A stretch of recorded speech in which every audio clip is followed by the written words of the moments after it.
Assalamualaikum warahmatullahi wabarakatuh. Innal hamdalillah nahmaduhu wa nasta'inuhu wa nastaghfiruh wa na'udzu billahi min shururi anfusina wa min sayyiati a'malina. May yahdihillahu fala mudilla lahu wa may yudlil fala hadiya lahu. Asyhadu an la ilaha illallah wahdahu la syarika lah. Wa asyhadu anna Muhammadan abduhu wa rasuluh. Allahumma shalli ala Muhammad wa ala ali Muhammad kama shallaita ala Ibrahim wa ala ali Ibrahim wa barik ala Muhammad wa ala ali Muhammad kama barakta ala Ibrahim wa ala ali Ibrahim innaka Hamidum Majid. Amma ba'd. Qala Allah ta'ala fi kitabil karim, yarfa'illahu allazina amanu minkum wallazina utul ilma darajat. Wa qal qul hal yastawi allazina la ya'lamun wal ladzina la ya'lamun. Wa qala Rasulullah sallallahu alaihi wasallam, may yuridillahu bi khairan yufaqihu fid din. Wa qal ad-dunya mal'unatun wa mal'unun ma fiha illa dzikrullahi ta'ala wa mawalah wa 'aliman aw muta'alliman. Al-Mukarramun, para tokoh agama, tokoh masyarakat, takmir, pengurus, pengelola musalla dan pengelola majelis, Bapak sekalian yang memuliakan dan dirahmati Allah Subhanahu wa taala. Alhamdulillah, kita semua saat ini yang khususnya berada di tempat ini mengucapkan sangat bersyukur kepada Allah Subhanahu wa taala. Ini anugerah, ini pilihan dari Allah Subhanahu wa taala dari sekian banyak manusia yang beraktivitas di muka bumi ini. Maka hanya sebagian kecil dan diantaranya kita bisa melaksanakan satu ketaatan berdasarkan ketentuan dan ketetapan Allah Subhanahu wa taala, yakni pertama melaksanakan salat fardhu maghrib berjamaah. Kita lanjutkan untuk tetap berada di tempat yang mulia ini dalam rangka tazkirah, ta'lim wa ta'lum. Ta'lim wa ta'lum atau tazkirah dalam Islam itu merupakan bagian dari ibadah. Jadi bukan sekedar menuntut untuk tahu, ya. Kalau tuntutan untuk tahu itu ada fasenya, ada masanya. Misalnya seorang insinyur bidang apa misalnya, nah maka dia belajar dalam batas tertentu. Setelah dia tahu dan memahami, mengetahui tugas-tugas keahlian di bidangnya itu, ya sudah, lalu dia lanjutkan dengan sebagai seorang profesional yang bekerja di bidang itu. Demikian juga dengan profesi yang lain. Tapi ilmu dalam Islam bukan untuk itu. Ilmu dalam Islam misalnya kita tahu menuntut kewajiban sebagai bagaimana sholat, sudah kita ketahui. Apakah kita tidak belajar lagi? Tetap. Karena belajar dalam Islam itu merupakan kewajiban hingga akhir kehidupan. Dia bernilai ibadah, kebaikan yang mendatangkan juga pahala. Dan ini merupakan rohnya amal. Belajar itu beramal itu tanpa ilmu, pertama jelas lepas luput, ya. Namun dengan tahu sudah pas sudah pelajarannya, namun orang bisa-bisa tidak sholat. Orang yang tidak sholat itu bukan tidak tahu itu wajib, tahu, ya. Nah, itu masalahnya. Maka orang yang tahu itu tidak sekedar tahu saja, tapi juga ada dorongan dan motivasi peningkatan iman. Nah, jadi menuntut ilmu dalam Islam itu adalah merupakan diantara juga tajdidul iman, supaya dengan itu tadi kuat imannya, lalu semangat ibadahnya. Nah itu, jadi dia bagian dari kewajiban yang harus kita laksanakan dalam kehidupan kita. Bisa sebagai harian, paling lama itu adalah taklim ini sepekan, itu paling lama. Karena ibadah dalam Islam itu kan seperti mana sholat Jumat itu sepekan, di Jumat itu ada wasiat takwa. Kalau mengkias ke situ ya paling tidak itu, karena paling tidak di Jumatan itu kita mendengar tazkirah dan motivasi kembali untuk kita meningkatkan ketakwaan. Namun dalam pelaksanaan Jumat itu minimal, apalagi khutbahnya kan kita ini pendek-pendek. Nah, tentu tidak cukup pemenuhan motivasi dalam masa sepekan itu, tidak memadai. Makanya pentingnya ada lagi taklim wa ta'lum. Dan ini sunnah besar pertama yang Nabi lakukan ketika Nabi dakwah sembunyi-sembunyi. Jadi menyampaikan Islam itu dengan sembunyi-sembunyi karena tantangan tekanan orang-orang kufar Quraisy. Maka beliau dakwahnya sembunyi-sembunyi, tapi beliau dalam sembunyi-sembunyi tetap ada majelis. Majelis beliau namanya apa? Darul Arqam, ya. Ada rumah Arqam yang punya rumah Arqam bin Abil Arqam. Nabi di situ ngajar. Jadi dengan pengajaran yang pertama itu akhirnya mengembangkan Islam lebih luas lagi. Nah itu, jika ini dihidupkan, insya Allah agama kita akan langgeng, akan berterusan. Sekalian yang kami muliakan dan dirahmati Allah Subhanahu wa taala, kesempatan yang baik ini kembali kita mengingatkan di antara tugas-tugas kita sebagai hamba Allah Subhanahu wa taala adalah ibadah tadi. Jadi sepenuhnya waktu kita adalah untuk ibadah. Tidak ada yang lain. Jadi bagi seorang mukmin itu tidak ada istilah bahasa Urdu ya, Urdu itu urusan dunia, itu tidak ada. Ya, tidak ada urusan dunia, semuanya urusan akhirat. Yang kita urus dunia pun adalah untuk bernilai akhirat. Jangan sampai kita mengerjakan sesuatu yang tidak bernilai ukhrawi. Karena akhirat itulah tempat kita, wal akhiratu khairu wa baqa. Dan akhirat itulah yang lebih baik dan dia kekal. Nah, kalau kita tidak mendapatkan ini, ya, kalau sebaliknya dunia berarti dia tidak baik dan tidak kekal.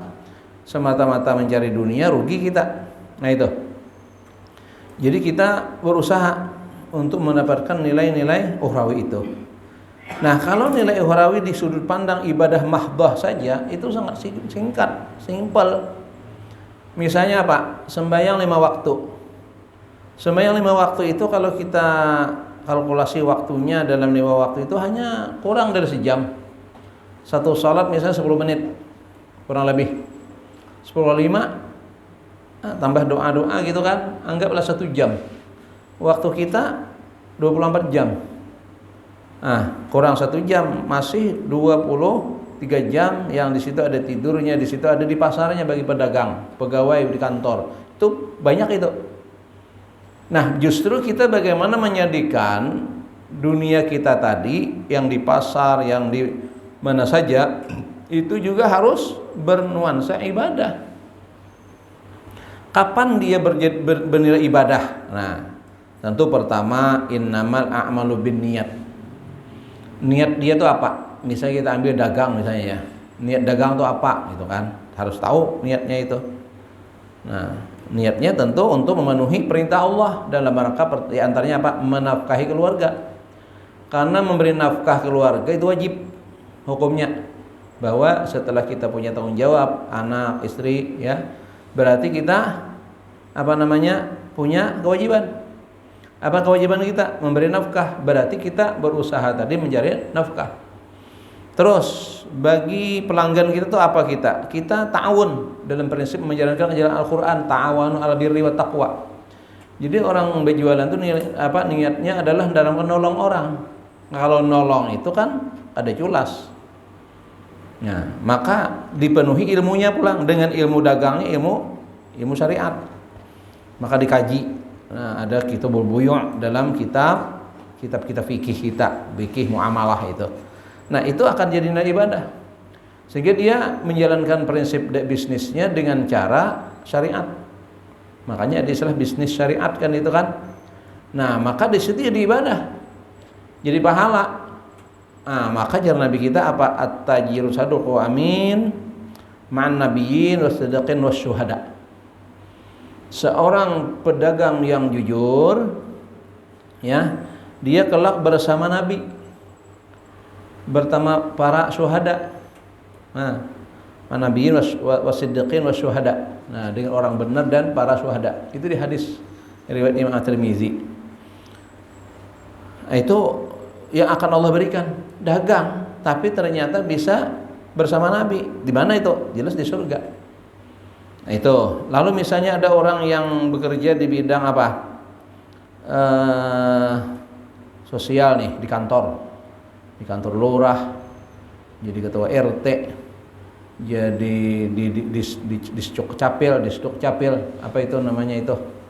Tugasnya itu pelayanan masyarakat nih. Nah, jadi dia pelayan. Jadi tugasnya melayani dengan baik. Nah, itu. Ambil contoh dalam hadis itu, Pak. Bendahara. Bendahara itu kan pengelola uang, pengelola duit. Nah, itu. Kalau dia benar melakukan itu, dia itu jadi pahala. Ibadah itu.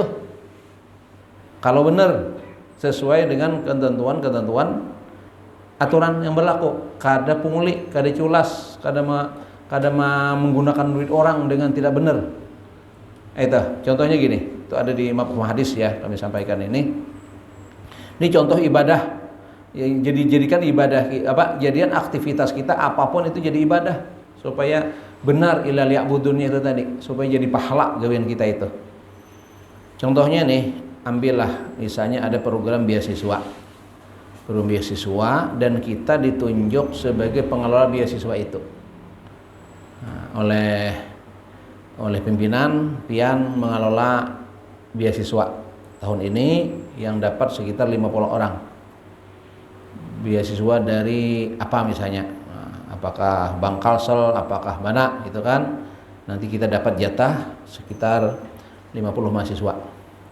Kita ditunjuk, di-SK-kan. Maka berdasarkan SK itu ya, kita juga mendapatkan apa? Kita juga mendapatkan honor karena tugas belain. Nah, sudah dapat honor misalnya kan, ada peruntukannya. Jadi pengelola sekian dapat misalnya kayak itu. Itu Bang sudah jatah kita tuh kan.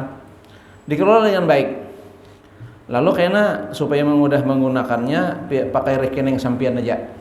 Pakai rekening sampian aja, dipercaya sudah kan. Nanti Bank Kalsel ngirim ke pian sekian juta, nah, diserahkan ke pian. Karena pian distribusikan ke masing-masing mahasiswa. Nah, itu masing-masing dapat misalnya 2,5 juta misalnya kan itu. Nah, lalu beliau menjalankan dengan benar. Memang segitu. Dikirim masuk rekening sekian puluh juta gitu kan. Honornya sekian gitu kan. Lalu beliau kelola dengan baik. Panggil mahasiswa. Nah, mahasiswa ini kamu dapat mana rekening kamu kirimnya teng masuk semuanya 2,5 juta. Berapa kali sekitar itu tadi, maka seorang bendahara yang jujur, memegang keuangan yang jujur sesuai dengan amanah, maka dia menyerahkan duit tadi sama dengan bersedekah. Sama dengan bersedekah pahalanya. Karena dia biasa aja mempermainkan duit itu. Tapi karena dia tidak dia amanah, jujur situ, maka nilainya diserahkannya ke mahasiswa si fulan, berarti dia sama bersedekah ke si fulan itu dicatat Allah. 2,5 juta kali 50 sekian puluh juta gitu kan. Waktu dia mentransfer itu sama dengan bersedekah. Itu pahalanya.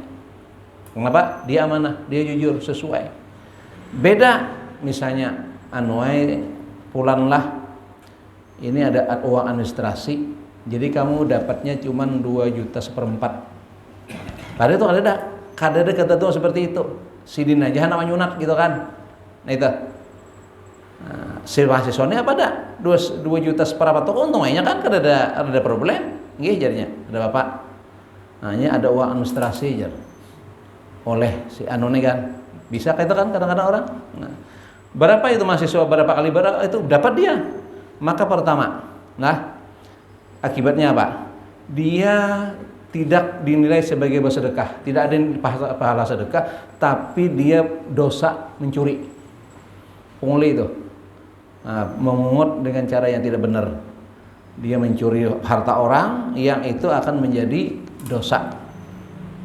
Selain kedua pahala, berdosa malah. Padahal dia sudah ada tadi anggaran untuk dia sendiri sudah ada diberi berlebih gitu kan oleh pimpinan. Nah, untuk kamu sekian. Nah, itu contohnya. Jadi orang jadi bendahara bisa jadi ibadah, jadi pahala, meraup pahala yang ganal gitu kan, berupa sedekah. Nah, itu contohnya. Maka jadikanlah seluruh aktivitas dan pekerjaan itu ibadah. Dalam hal pertama di situ bi amwalikum wa anfusikum. Kita punya harta, punya jiwa, hendaklah kita jadikan nilai-nilai ibadah. Tadi jiwa kita, aktivitas kita, tenaga kita jadikan ibadah. Supaya nilainya berpahala di sisi Allah Subhanahu wa taala seperti itu. Nah, ada amal jiwa. Itu ada yang fardu, ada yang sunat tadi. Misalnya dalam 24 jam. Dalam 24 jam ini ada sembahyang tadi ya, 5 waktu. Ada zikir. Zikir waktu pagi petang, ya ayyuhallazina amanu dzkurullaha dzikran katsira wasabbihuhu bukratan wa asila. Nah, maka kita lakukan itu, aktivitas itu. Nah, juga ada ibadah berupa amwal. Kita diberi rezeki oleh Allah.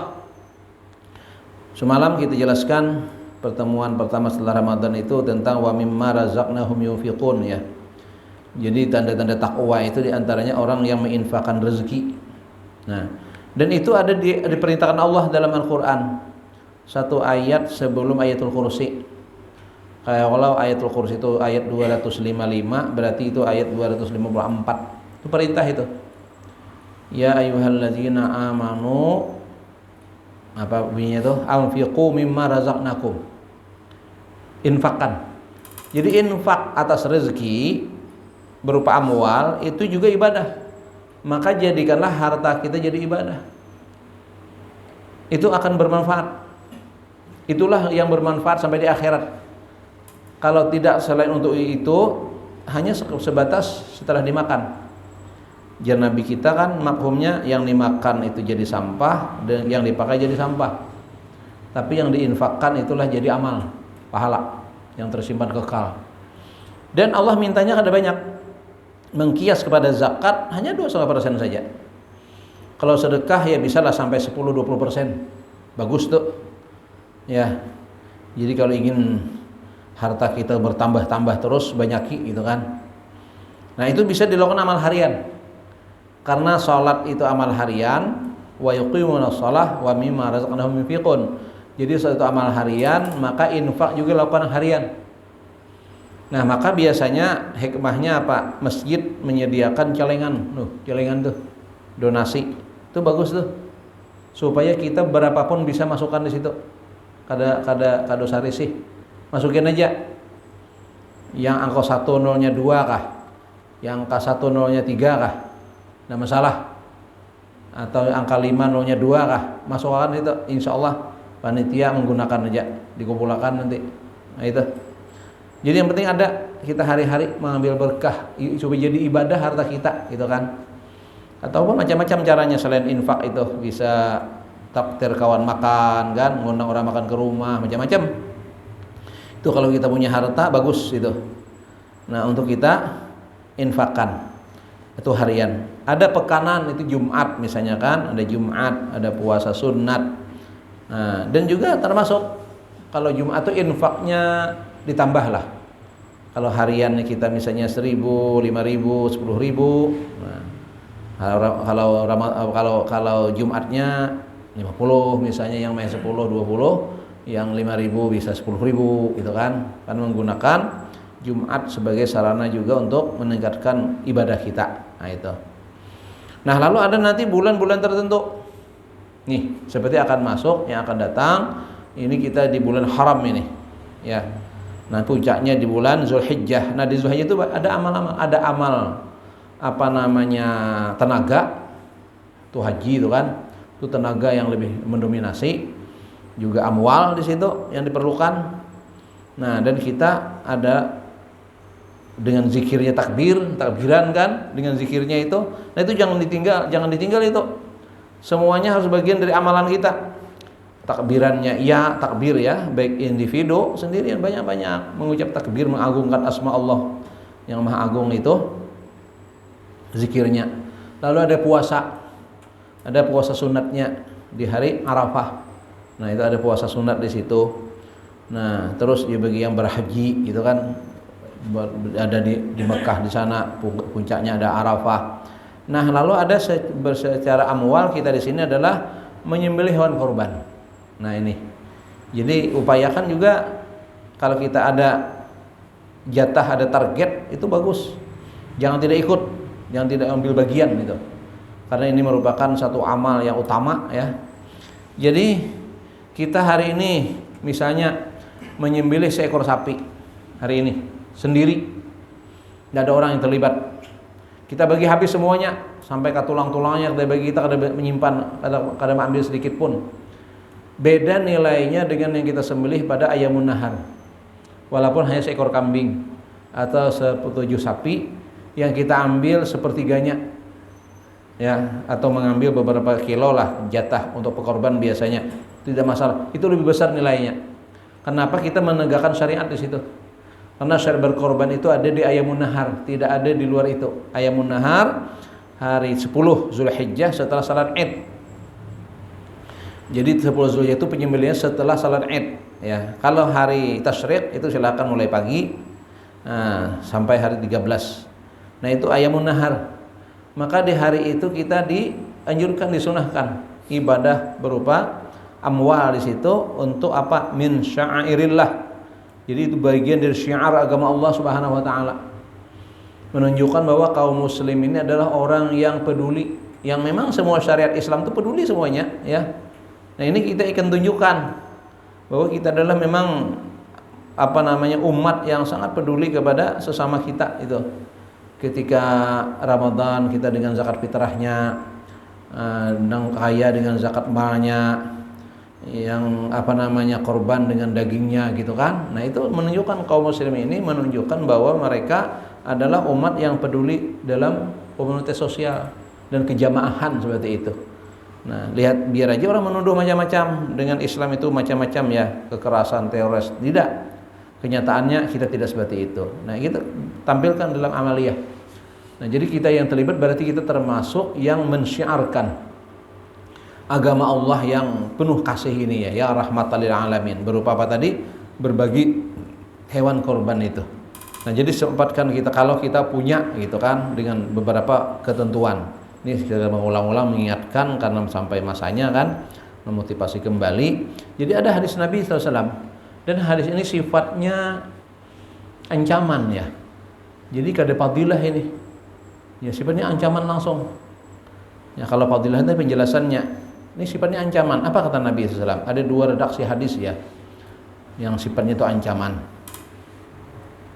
Man kana lahu sa'ah falam yudahi fala yuqaribanna musallana. Itu 1. Siapa yang punya kelapangan rezeki, dia punya lapang, rezekinya berlebih daripada yang dia perlukan, namun dia tidak mau melakukan penyembelihan di hari raya Adha, maka ajaran Nabi kita perlu ikut tempat salat kami, jangan mendekati tempat salat kami.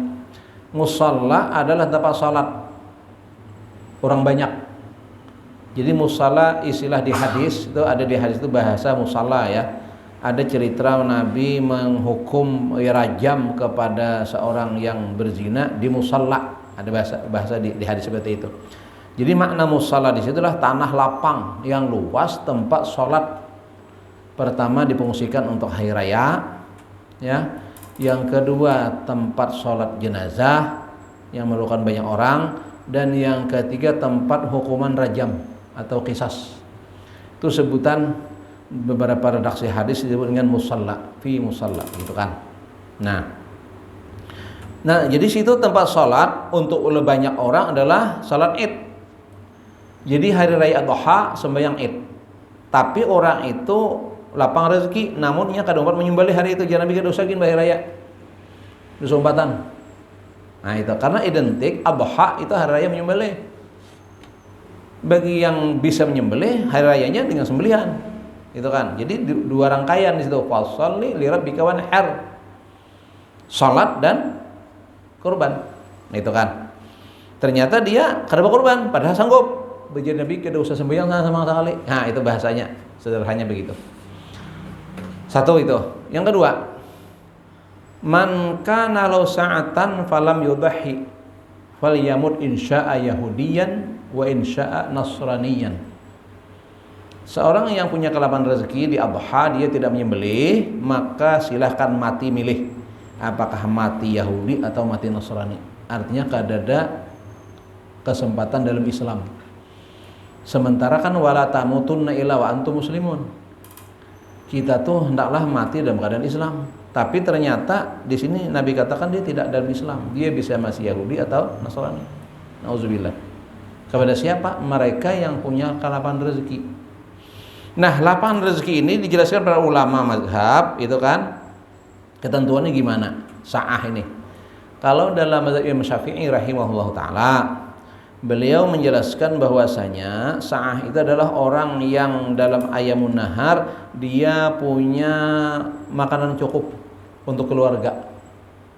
4-5 hari itu dia cukup. Artinya kalau bahasa hulu sungainya kulkas menyasak, pada ringan jubong. Artinya kawa makanan lah sekeluargaan selama beberapa hari itu kada kekurangan ekonomi, kada makanan, dan dia punya duit berlebih. Di rekening ada, ya, gelang keroncong ada, gitu kan, adalah simpanan. Nang kira-kira kawa manukar sikung kambing, dan itu kada terpakai, kada perlu apa-apa, hanya simpanan. Maka dia dikatakan sa'ah, sunnat muakkadah hukumnya. Dalam bahasa Syafi'i itu adalah berkorban. Itu. Jadi dia punya kelapangan. Hanya di rumah dia ada aja. Nah, simpanan ini kan apa benar ya? Nyimpan benar ya? Itu kan. Kalau apa kakaknya belum mending korban. Insyaallah kada akan hilang itu rezeki kita tadi, ya. Karena logikanya logika Nabi Ibrahim, syariat Nabi Ibrahim alaihissalam. Lihat, Nabi Ibrahim disuruh berkorban anak. Sami'na wa ta'ana. Beliau sembelihlah sang anak, sang putra tersayang. Apa yang terjadi? Sedikit pun tidak berkurang pada tubuh Ismail. Goresan luka pun tidak ada. Utuh. Dan keberkahan atas anak yang dikorbankan ini menjadi seorang nabi dan melahirkan, menurunkan Nabi kita Muhammad sallallahu alaihi wasallam, Sayyidul Anbiya wal Mursalin. Dari mana? Dari turunan Nabiullah Ismail alaihissalam. Itu barakah yang dikorbankan. Yang dikorbankan kada mati, tapi Nabi Ibrahim dapat seekor kibas gratis yang disembelih. Tiba-tiba ada. Tidak ada sebelumnya itu. Nah, sama itu maksudnya tadi, kiasannya. Kita mengeluarkan harta berupa tadi kita tak jual galang misalnya, tak keluar bank rekening yang tersimpan, itu kada hilang. Itu tetap milik kita yang bernilai ukhrawi tadi, ke akhirat, dan insya Allah rezeki kita akan bertambah, akan ada itu. Buktinya apa? Kita makan daging, dan daging korban itu nilainya pertama lah daging paling halal. Kenapa? Disembelih secara syar'i mutlak. Pian mohon maaf, minta rela lah. Kalau sembelih setelah sapi itu nang menyembelih ada nabi cawat. Jujur lah. Itu becawat ya. Surah handap. Tapi sembelihan korban ustad menyembelih. Itu. Nah, itu satu lah. Yang kedua itu adalah sembelihan ibadah. Sembelihan untuk ibadah. Berkah. Nah, itu. Dan paling segar disembelih pagi, dimakan siang. Itu daging korban itu berkah itu. Nah, itu halal, berkah, tayyib, luar biasa. Dari mana itu? Dari ibadah. Bila banyak nambah ibadah korban, banyak nang dimakan, banyak nang dibagi, berkah orang kampung tuh. Maka keberkahannya itu insya Allah kalau dimakan orang nang pamalar, ampeh pamalar. Insya Allah Karena berkah tadi. Dimakan oleh anak yang kurang cerdas karena cerdas. Tapi bujur-bujurnya halal. Nah, nang berkah tadi. Jangan mengambil potongan bedahulu, tambahkan haram itu. Itu nang mau jadi. Ini ada nama motong bedahulu. Menguntat bedahulu. Nah itu. Satu itulah sa'ah di situ. Yang kedua mazhab Abu Hanifah. Ini mazhab yang kebanyakan di India, Pakistan, Afghanistan, itu mazhab Abu Hanifah di situ. Beliau punya pendapat sa'ah di situ adalah orang yang punya harta senisab zakat. Nisab zakat itu berapa? 83 gram emas kali 1.900.000. Berapa? Anggaplah misalnya 2 juta. 2 juta kali 83 berarti 190 jutaan lah. Kurang lebih lah, hampir 200 juta. Nah, kalau kita punya kalkulasi harta mencukupi itu oleh Imam Abu Hanifah, maka orang itu wajib situ nyembelih di hari nahar. Jadi kalau orang tuh hitung duitnya, ternyata di rekening, di bisnis dia pada dikali-kali di totalitas, ternyata dia baru berduit lebih 175 juta. Berarti kan nisab zakat nih. Nisabnya sudah apa tadi berzakat di bulan dahulu sebelumnya, atau kaina belum sampai haul. Cuma hitungan duit pada hari nahar itu mencukupi nisab zakat. Menurut mazhab Imam Abu Hanifah, yang bersangkutan wajib menyembelih. Bila kada ya tadi pala qoriban musallana pal yamut tadi itu maknanya. Maka di sana rata-rata rumah-rumah orang kaya itu nyembelih itu. Nyembelih hewan korban. Nah itu mazhab Hanabilah, Imam Ahmad Ibn Hanbal, sa'ah itu beliau menjelaskan orang di ayamun nahar kebetulan kada berduit. Kenapa juga kada berduit? Karena hanya tuntung operasi anak beru kate misalnya kan, lalu kada berduit ditawari paji pada korban tahun nih, masya Allah ada lagi nah habis hamil bini ke operasi tadi kalau gitu pang, cuman ada pang kena 2-3 bulan kena nih panen sarang borong umpama ada, atau 2-3 bulan kena ada pang tuh tanah nang di pematang tuh dibayari orang, berarti boleh kalau orang mau menalangi. Jadi ya panitia kami talangi hola bajibian 4 aku naik sa'ah itu bayinya sanggup karena ada cadangan. Bila cair wajib dibayar cepat itu. Nah itu sa'ah namanya. Maka itu juga sunat dia melakukan penyembelihan hewan korban itu tadi. Nah itu bagi mereka-mereka yang punya. Itu dari segi hukum dan juga dari segi dalil ya. Nah dari segi fadilah dan keutamaan tadi sudah kita sampaikan, itu tidak akan mengurangi. Maka prinsip dasarnya kalau berdasarkan Al-Kautsar, surah Al-Kautsar yang memerintahkan di situ adalah berkorban, berarti itu ada sebagai wujud syukur. Kan Allah sebelum memerintahkan fasholli lirabbika wanhar, Allah menjelaskan tentang banyaknya nikmat yang sudah Allah berikan. Inna a'tainaka al-kautsar. Sesungguhnya kami beri akan engkau banyak nikmat. Itu makna yang pertama lah dari kausar itu kasir, asal kasir ya. Inna sesungguhnya kami a'tainaka memberi kami akan engkau al-kautsar. Banyak nikmat. Itu makna yang diantaranya al-kautsar. Ada juga yang memaknai adalah sumur Nabi di pintu surga. Kita ambil yang banyak nikmat.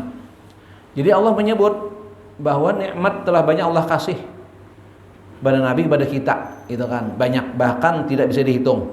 Wa in ta'udzu ni'matallahi la tuhsuha. Maka sehubungan dengan itu apa kata Allah? Kan fasalli. Fa itu maka kaitannya dengan ayat sebelumnya. Maka dari itu dengan nikmat yang banyak tadi Nabi hendaklah engkau jar Allah engkau beribadah. Salat untukku. Salat wujud sebagai penghambaan, kesyukuran atas nikmat yang Allah berikan. Wanhar, salat ibadah fisik, nafs jiwa, Wanhar korban harta. Nikmat berupa harta. Jiwa Allah berikan nikmat, harta diberikan nikmat, maka oleh Allah dengan harta wanhar, sembelih hewan korban. Nah, bila itu wujud syukur kepada Allah, itu janji Allah pasti. Apa Allah janjikan? La in syakartum la azidannakum. Nah, jika kita bersyukur, Allah akan tambah. Kada bakal lah orang yang melaksanakan ibadah kepada Allah itu akan tersia-sia, tidak akan pernah. Pasti Allah janjikan, apalagi itu sudah memang niatnya untuk ibadah. Itu niatnya untuk ibadah. Pasti Allah akan gantikan, bahkan yang lebih baik, yang terbaik, yang pasti dulu adalah nilai ukhrawi itu tadi. Ini fadilah dan keutamaannya. Maka kalau kita punya kesempatan, ada hal-hal yang bisa kita lakukan. Bahkan ini boleh kita dengan cara merencana, menabung. Ya, sudah kita rencanakan, kalau menabung itu dimudahkan saja. Apa itulah sekarang ini sekitar kurang dari 3 juta kan per kepala itu. Nah, yang penting kita bisa. Nah, jadikan harta kita sebagai ibadah, lebih-lebih ibadah yang memang ada ketetapan. Ketetapan dari Allah Subhanahu wa taala berupa tadi apa? Hari-hari nahar itu kita lakukan penyembelihan. Lalu bagi mereka yang tidak punya, tidak ada yang tadi sa'ah tadi tidak ada. Terus apa yang dia lakukan? Nah, dia dengan tenaga dan pemikiran. Sebab kalau ada yang memikirkan, ini kita memikirkan misalnya. Nah, lalu ada orang yang mau berkorban. Nah, itu kita berkorban dengan cara tenaga, pemikiran. Nah, lalu kita terlibat dalam prosesi dan itu diperlukan kan orang banyak. Nah, itu. Nah, semua yang kita lakukan, panitia yang berpikir, menghimpun, mengajak orang, men-share di sosmed, memasang spanduk, itu kan. Nah, lalu orang tertarik, ikut terlibat ambil bagian. Nah, lalu nanti terlibat yang menyiangi, menimbang, membagi. Nah, itu semua adalah landasannya ibadah. Berpikirnya ibadah, ikut berkorban. Apa itu berkorban? Korban itu apa? Kita ambil dulu dalam bahasa Indonesia aja dulu. Korban. Korban itu kan yang namanya berkorban namanya paham ya lah.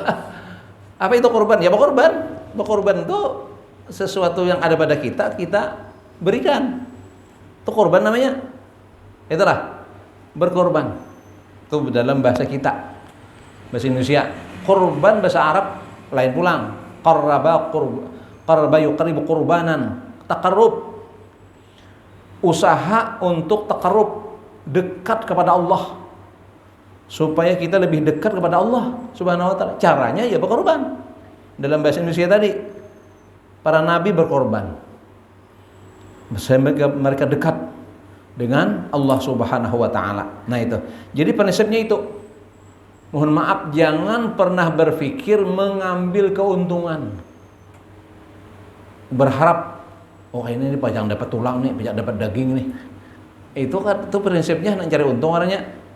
Ini kita berpikirnya adalah berkorban. Nah, berkorban, beribadah, dekat kepada Allah. Nanti panitia bisa matur peruntukannya. Misalnya ada kupon berlebih. Nah, ini kupon keluarga sudah 1. Nah, ini untuk petugas buting berlebih kupon. Itu kalau itu yang diterima tidak masalah, karena itu sudah ketentuan. Sudah berlebih, kayaknya pulang tambahan karena ada lebih tulangannya dikhususkan dulu bagi pelaksana. Nah, itu macam-macamnya, itu kan. Seperti Nabi ketika membagi ganimah, kan hasil peperangan itu ada namanya ganimah. Musuh ini kan membawa unta, membawa kuda, membawa baju perang, membawa mantel, membawa bebawaan nih. Maka harta musuh yang mati tadi itu diambil.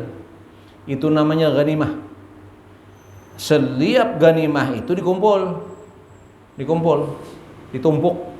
Nanti Nabi membaginya sesuai dengan apa keadilan Nabi lah, kebijaksanaan Nabi. Mereka percaya dengan Nabi membagi. Maka yang dibagi itu adalah halal, dan itu adalah harta paling halal, adalah harta ganimah.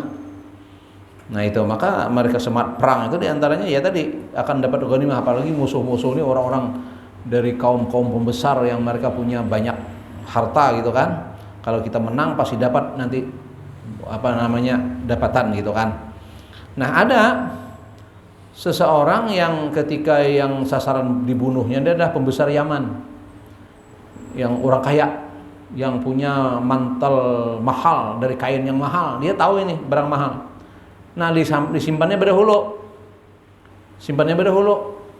Nah, lalu ternyata dia mati dia. Lalu tahniah lah para sahabat ini. Untungnya mati syahid masuk surga. Ya, Nabi tidak. Dia sekarang di neraka. Kenapa? Dia mengambil ganimah yang belum halal. Maka mengkias ke situ, hati-hati orang yang menyisil daging berdahulu. Itu yang ada dibagi. Itu bisa seperti kenanya. Sebab itu akan mereportkan panitia, bisa kurang timbangannya kena. Jatah daging sudah diperuntukkan sekian, pas ditimbang kurang. Kenapa? Ada yang menyisir berdahulu. Banyak kasus itu kita tahu kisahnya tuh kan. Jadi masing-masing sudah punya, aku kena kulit yang satu aku lah aja, kulit yang dua aku lah aja. Ada bapaknya nanti ambil aja, kesan itu ada upah hari, ada data pakai kulit itu. Nah, cuma anehnya pas dibuka kulit-kulit itu tadi yang bertumpuk tadi, ternyata ada gumpalan daging di dalam berkilo-kilo. Nah, ini yang berbahaya. Nah, ini kada boleh itu. Jadi kita nasihatkan kepada kawan-kawan yang bekerja, diarahkan itu supaya nilainya ibadah, supaya panitia kada kelimpungan. Ini panitia yang repot, nang panitia resmi. Yang reportnya kena orang datang mengambil kupon, dagingnya habis. Nah, karena ada yang tadi, kenapa panitia dibiarkan mengalih hajar. Nama ambil nih Mamarina, Sapopo, ditagur salah, ya pasti dibiarkan. Innalillah. Nah, ini masalahnya. Jadi kita jangan lagi kayak itu, orang kada percaya kena. Dahulu bisa dapat sapi sekian, wah ini orang kada lebih mau korban situ lagi kan Pak, pengalaman sudah. Nah, itu akhirnya. Nah, jadi kalau kita jadi, nah tapi ngalih panglah, mereka itu kada buat ngaji bang. Panitia-panitia yang umpat gitu kada mengaji, yang umpat mengaji ini kan ada masalahnya, pasti bang, jujur berataan. Ini nang terlibat, nang orangnya kada mengaji dan memang kada bisa mengaji, udah tahu kisah intinya. Tahu untung Nah itu, jadi kada jadi berkah akhirnya. Yang mestinya tadi keberkahannya itu maulah orang pintar, anak buah, akhirnya anak-anak kada pintar-pintar, tamakan daging haram. Hasil daripada cuntanan itu kan itu. Ulun di mana-mana menyampaikan terus terang aja supaya orang paham tuh banyak masalah itu kan orang berkorban nih. Jadinya mengambil untung tuh nah. Sehingga ada beberapa masjid musala ampih berkorban karena tadi ngalih. Nah itu, jadi kita tambah korban lagi, ngalih masyarakatnya aja. Ada bakal cukupan, anak mahantuk berataan. Orang ini bagi dikit seorang supaya berkah kan gitu nah. Nah ini hanya sekedar kita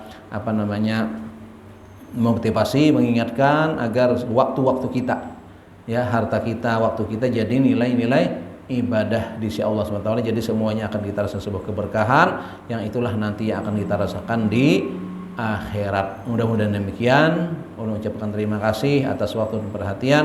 Mohon maaf atas kesalahan dan kekurangan. Kepada Allah sama-sama memohon ampunan dan saling mendoakan.